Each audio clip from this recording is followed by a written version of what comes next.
Hello everyone. Happy ninth week of your lesson in the subject Salaries and Wage Management. For this week, we will talk about legislative wages. So I repeat, our topic for this week, the ninth week, is about legislative wages. But first of all, I would like you to take note of the following learning objectives for this lesson. So at the end of the lesson, you should be able or you are expected to first critique the different interventions of the government. Second, illustrate the minimum wage law. And then third, state the position or their position on the minimum or state your position on the minimum wage status. Okay? So, legislating wages. So, the recognition of the importance of labor to the nation's economy explains the government's continued attention and concern to the plight of the working men. So, the government has a responsibility to attend to the concerns and the plight of its working citizens. Okay, that's why the importance of labor is perpetually recognized in this country. Okay, because without the people, without the citizens, okay, without the labor force, what would happen to our economy? Kaya hindi dapat isawalang bahala ng gobyerno natin ang mga saloobin o mga concerns ng mga manggagawa. And then such areas of concerns includes how to evolve fair and equitable payment of wages due or how to evolve fair and equitable payment of wages due to the working man or the labor force. Okay? So, isa doon na responsibilidad ng gobyerno ay ang pagre-regulate ng minimum wage. Okay? Para sa mga manggagawa. Fair, minimum siya, hindi porket sinabing minimum is maliit. Minimum pero fair and equitable payment para sa mga manggagawang Pilipino.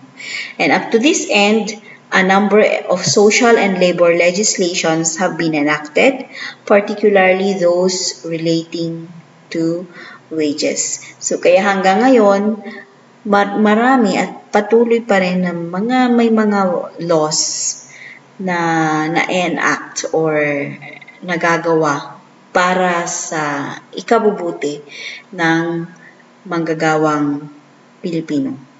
Okay? Isa na doon sa yung mga working conditions at most especially sa wages and salaries. So, the government intervention on wages. So, what is this history of minimum wage law? So, the government intervention on wages was first observed in France, Germany, Norway, and other West European countries. So, basically, it all started, wages intervention started in Europe. And then, it went to Canada came next. Okay, so wage intervention happened next in Canada, but it was then limited only to women workers. And then the intervention took the form of establishment of a wage board of council for each industry or a central wages commission covering a group of industries. So from Europe and then it went to Canada, pero noon dun daw sa Canada, limited lang sa women workers until yung wage intervention ay nagkaroon na ng na-form na o na-establish na ang Wage Board of Council for each industry, okay, or nagkaroon ng Central Wages Commission to cover all this group of industries, okay? So, why should wages be made subject to government intervention or regulation? Bakit ba kailangang may intervention? Okay? May regulation of wages na nagmumula sa gobyerno. And why not allow it to be determined by the forces of supply and demand in the labor market? So, why is it na hayaan na lang? Hayaan na lang na ang wages ay, ang determinant ng wages ay through the forces of supply and demand. Okay, so meaning to say, kapag maraming income, malaki ang sweldo. Kapag maliit ang income, liit din ang sweldo. Bakit hindi kaya ganon? Since wages represent the very means of livelihood to the worker and his family, okay, then low income would mean poor nutrition for him and his family and the inability to obtain the minimum requirements for decent housing, clothing, and medical attention. You know, wages, the amount of wage a worker receives could also describe or define the way he lives. So meaning to say, if he receives a small wage, that is not enough to make him, to give him a decent living, not only for himself but also for his family. Of course, maliit na wage, maliit na sahod, ano yung kayang bilhin lang ng maliit na sahod? So would it give the working person or the working citizen a decent life? Okay? So, yun kasi yung impact ng wages or salaries. Okay? So, the result would be, kung ganon, kung ang impact is low wage, low income, poor nutrition, poor housing, inability to have decent clothes, and the inability to seek for medical attention dahil sa maliit na sweldo, ang magiging result nun is there will be social instability, maging unstable ang ating society. There will be unhappiness, of course. There will be irritability and potential unrest. And most likely, which is happening in the Philippines ever since, kung if poverty strikes, okay, anong mangyayari? The crime rate is high. There will be many crimes, okay? And then the payment of wages below some accepted and standard, the payment of wages below some accepted standard of social subsistence is in fact fraught with social evils that the government is justified in setting a minimum below which wages may not fall. So the regulation of wages, bakit kailangan may regulation of wages by the government? The regulation of wages is deemed to be of public and government interest. Okay? So what is this minimum wage law? Okay. So in an effort to ameliorate the plight of people belonging to the low-income group, a number of countries have enacted social and labor legislations for such purpose. So with New Zealand and Australia enjoying the credit and the distinction of being the first to introduce a measure specifying the minimum wage for certain classes of workers. So this minimum wage was pioneered by New Zealand and Australia, right? They were the first countries to introduce this minimum wage. And then followed by the United States, which did not adopt it at first until 1912, when the state of Massachusetts enacted the first domestic law. So it was only 1912 when United States, particularly in Massachusetts, have adopted the minimum wage scheme. Okay, and it was um, enacted uh, as the first domestic law. And then other countries which have adopted the minimum wage principle to a greater or lesser extent include France, Germany, Austria, Spain, Switzerland, Argentina, Mexico, Canada, and few others. Okay, so from Australia, from New Zealand, then to the United States, and then most countries in Europe followed, including Mexico and Canada. Okay? In the Philippines, in the 1950s, an American survey mission came to the Philippines and conducted an ocular observation of the economic conditions obtaining in our country, or economic conditions happening in our country rather. So in its report known as the Bell Report, this Bell Report is the report by this American survey mission. Okay? This American survey mission came to the Philippines in 1950s, and the purpose of this mission is to conduct ocular observation on the economic conditions in the Philippines. Okay? And after that, it made its report known as the Bell Report. And this report recommended that American aid should be made to benefit all sectors of the country's economy. So with this Bell Report, American aid was recommended. American aid to the Philippines was recommended. And through this Bell Report, minimum wage law was enacted. So the minimum wage law was enacted through the Republic Act number 602, and then it was amended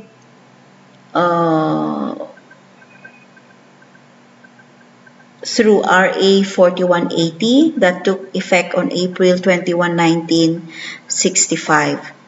And in June 17, 1970, that law was amended. Okay. Again, okay, through RA 906239 that set the minimum wage for non-agricultural workers, employees of retail or service enterprises that do not employ more than 5 employees, government and government-controlled corporations, employees of provinces, municipalities, and cities. So meaning to say, from Republic Act number 62, tapos sumunod yung RA 4180, pinalawig, okay, ng RA number 6239 yung sakop ng minimum wage law or nasasakupan ng minimum wage law. And then after RA number 6239, during the martial law regime, President Marcos issued Presidential Decree or PD 928 increasing minimum wages for non-agricultural workers in Metro Manila and outside Metro Manila and organized agricultural workers. And up to this day, there is a continuing attempt to increase the minimum wage under various legislations upon recommendation of tripartite conferences. Tripartite conferences are consultations between government, labor, and businesses. Okay, kaya kung minsan may times na nag-i-increase ang minimum wage law ng iba't ibang regions sa ating bansa because of the recommendations of these tripartite conferences recommendations to legislate higher minimum wage in the Philippines. So there is this, if you look at your module, there is this table. Okay, it is actually a summary of current regional daily minimum wage rates for non-agriculture and agriculture. And that was as of February 2021 lang. And our source for that is this table, okay?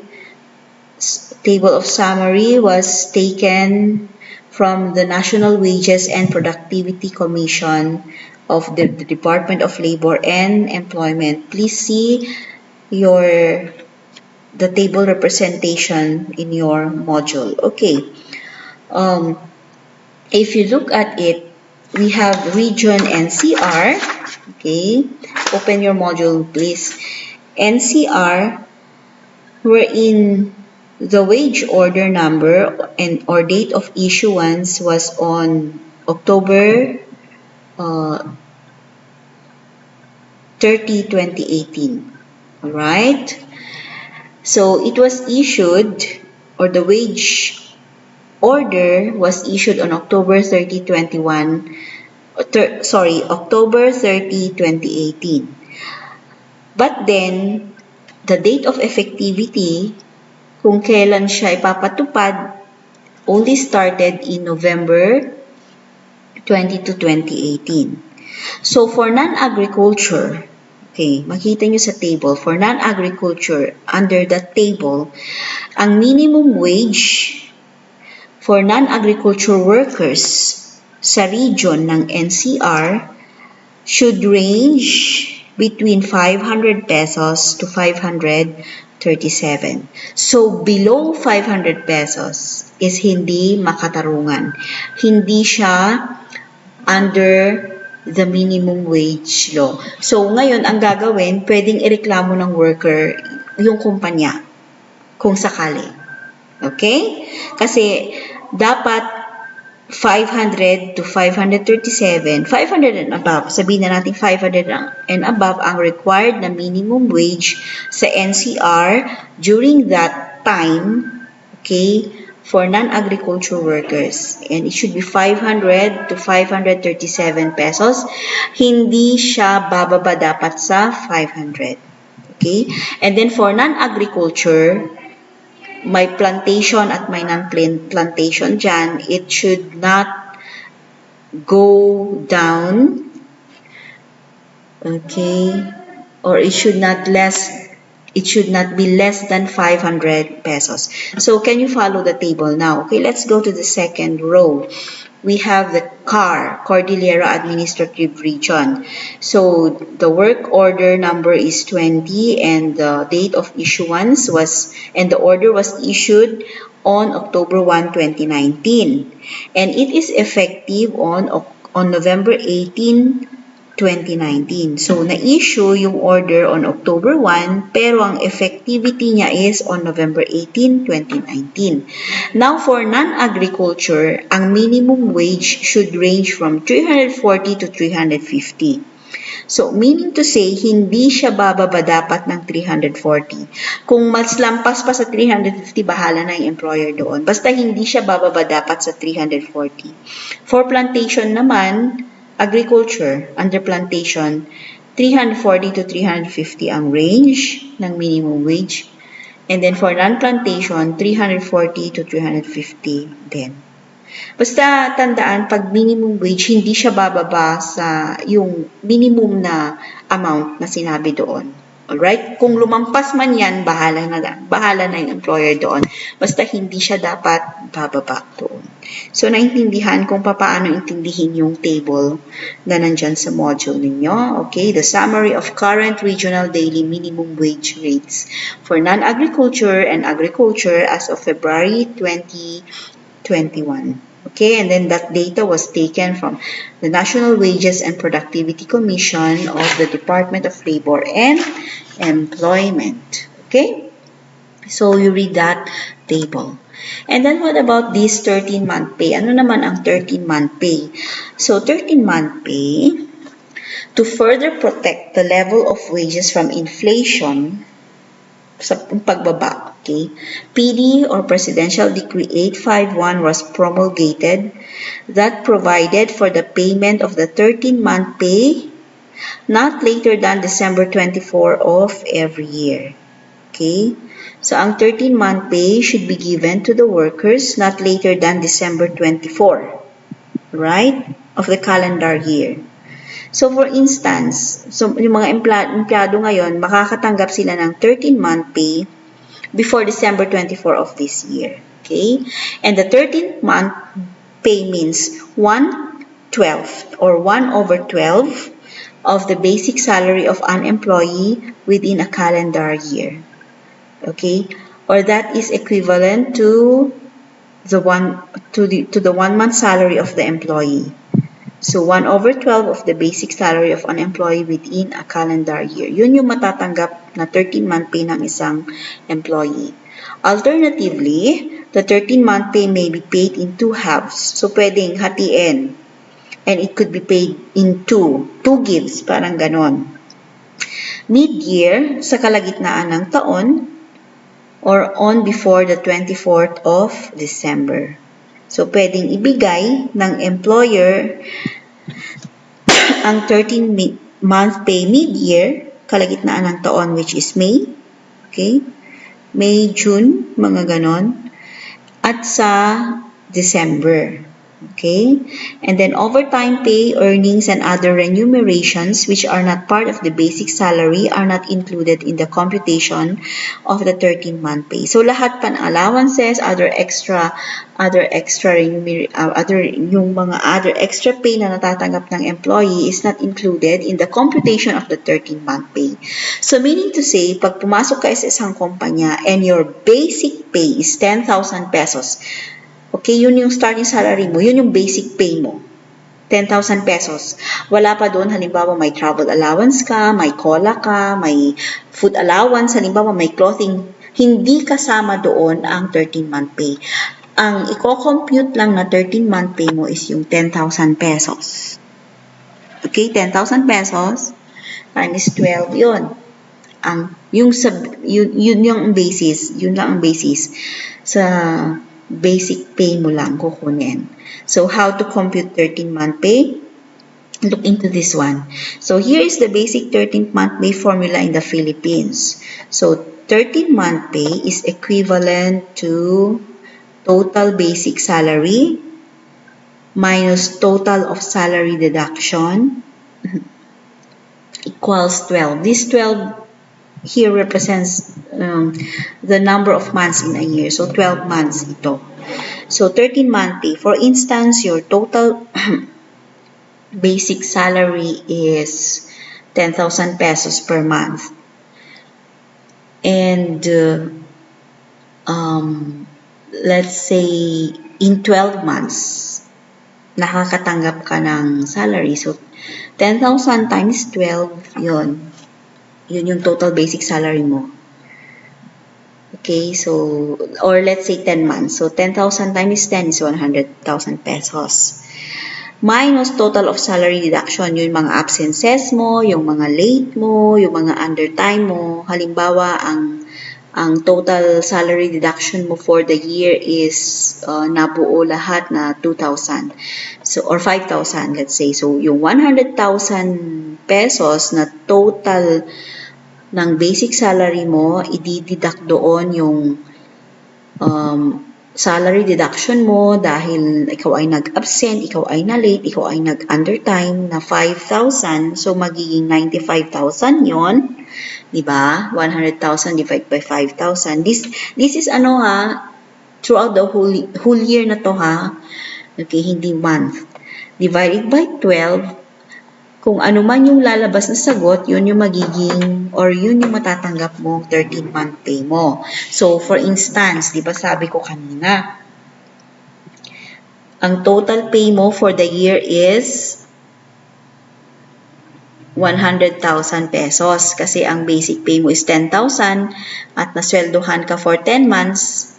So, 10,000 times 10 is 100,000. Tapos, ang total salary deduction mo is umabot ng 5,000, di meron kang 95,000 pesos na natanggap. Okay, within 10 months. Okay, or sa buong taon. I-divide mo yan sa 12. Okay, so ang lalabas na sagot is 7,916.67. So, yun yung 7,916.67 na yun ang matatanggap mo na 13-month pay mo. Okay? So, yun ang 13-month pay. So, for employees who worked with absences, late, and undertime, the formula is total basic salary. Yun, explain ko na. Okay? So, let's take, for example, the 13-month pay of an employee who started working for the company on August 16. Okay, look at the table on your screen. So, for an employee who started working for the company on August 16, sabihin natin kada kinsenas yung kanyang sahod. So, August 16 to August 31, basic pay, meaning to say bi-monthly. Okay, is 9,000. Allowance is 2,000. Overtime, holiday, wala. COLA, wala. Absences, wala. Late, wala. SSS, contribution 800. PhilHealth, my contribution. HDMF, 100 tax. So, ang total na na-receive niya within the period August 16 to August 31 is 9,811.25. Noong September 1 to September 15, ang na-receive niya lahat is 10,609.85. Ma'am, bakit magkaiba? Siyempre, depende kung na-late siya sa period na yon o kaya nag-absent siya. Di siyempre magbabago yung total amount ng kanyang pay. So, and so on and so forth. So, kabuuan hanggang December 31, ang total ng kanyang sinahod, okay, deducted na doon, of course, yung tawag nito. Yung lahat ng deductions niya is 90,000 here. 90,475.95. Okay. Ang basic pay niya, total is 81,100. So, let's compute. So, ang basic pay niya, ang total is 81,000 pesos pala, ano, and then total deduction of, tapos, yun lahat yung natanggap niya, 81,000 pesos. And then, ang absences niya, ang total for the year is 1,800 pesos. So, wala siyang deduction for undertime, kasi hindi siya nag-undertime. Wala siyang deduction for late kasi hindi siya na-late.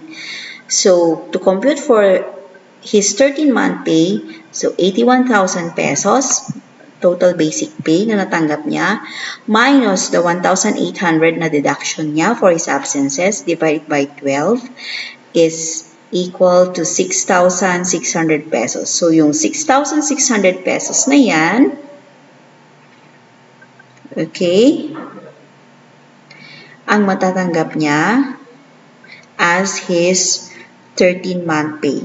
Now, given na wala siyang deduction, hindi siya nag-absent, wala itong 1,800 in short, ang matatanggap niya naman is 6,750. Okay, perfect attendance siya. Walang absences, walang undertime, walang late. Mas mataas yung matatanggap niya. So, remember that your monthly salary doesn't include allowances or other monetary benefits. Any cash equivalent of your unused leaves, overtime pay, premium pay, and night shift differential won't be added to the total basic salary, but absences, late, and undertime will be deducted. Ang madideduct lang is the absences, late, and undertime. Okay, remember that one. So, how to raise workers' pay? So, in most developing countries like the Philippines, when prices go up, two common proposals are forwarded. First, the institution of price control and the raise in wages. So, like in the Philippines, kung tatas ang presyo ng mga bilihin, dalawang bagay lang ang mga pwedeng i-propose. Okay? Yung magkakaroon ng price control through, of course, the government, through its agency, the DTI, and yung itataas ang sahod para ma-meet ng mga tao or the working people or the working citizens para ma-meet nila yung kanilang basic needs. Okay? So price control where goods are in short supply could result in hoarding and black marketing. Yeah, it happens. Price control. Okay? And in the case of the second proposal, the raise in wages. Increasing wages without a corresponding increase in productivity or revenue will not help the workers in the long run. So useless din ang pag-i-increase ng wage kung yung productivity naman or yung productivity ay hindi nag-i-increase. So parang ang maging labas nun, yung organization or yung company, labas na lang siya ng labas ng pera na hindi naman mataas ang productivity. So anong mangyayari? Possible na magko-close yung company, kung hindi man magko-close, magbabawas ng empleyado. Okay? So the company or industry concerned may not exactly close shop but to survive and continue its operations. What it can do or will probably do is to raise prices of its products. So yun yung nakikita ng mga companies to raise the price of their products para hindi sila magsara. And additional cost yon para sa consumers. And so, a vicious cycle of prices chasing wages or vice versa results. So, magi-increase yung, para hindi magsara yung kumpanya, magi-increase sila sa production, magi-increase sila, of course, sa cost, magi-increase sila sa, ang mangyari, yung produkto nila, itataas nila ang presyo, ang magsasuffer nun, yung mga mamimili naman magdidemand ng wage increase from their employers. Parang maging cycle and parang iikot-ikot na lang pag ganon. Okay? So, the best solution to rising prices is increased productivity. So, prices will not rise as long as there is sufficient supply of goods and services. So, mangyari kasi pag maraming goods and services in the market, hindi magi-increase ang price ng mga items or mga commodities, okay, or mga goods. So, prices will go down kasi maraming supply. Okay, so prices could go down if the supply of goods is in excess of demand. And the best legislation that we could expect is that which will create a better climate for increased production and hasten development, not one that will shackle market forces, discourage enterprise and competition, and scare capital away. So it is always best to have competition in business para nung sa ganun ma-neutralize yung increase of prices of goods and services. Okay? So, yun. So that's it for this week, and for your requirements, please refer from your module. If you have anything to ask or if you want to see clarification, you can reach me through our GC or through direct message or through text, and it is best if you come to school for a face-to-face consultation with me. So that's it for this week, and stay safe, stay healthy, and God bless everyone.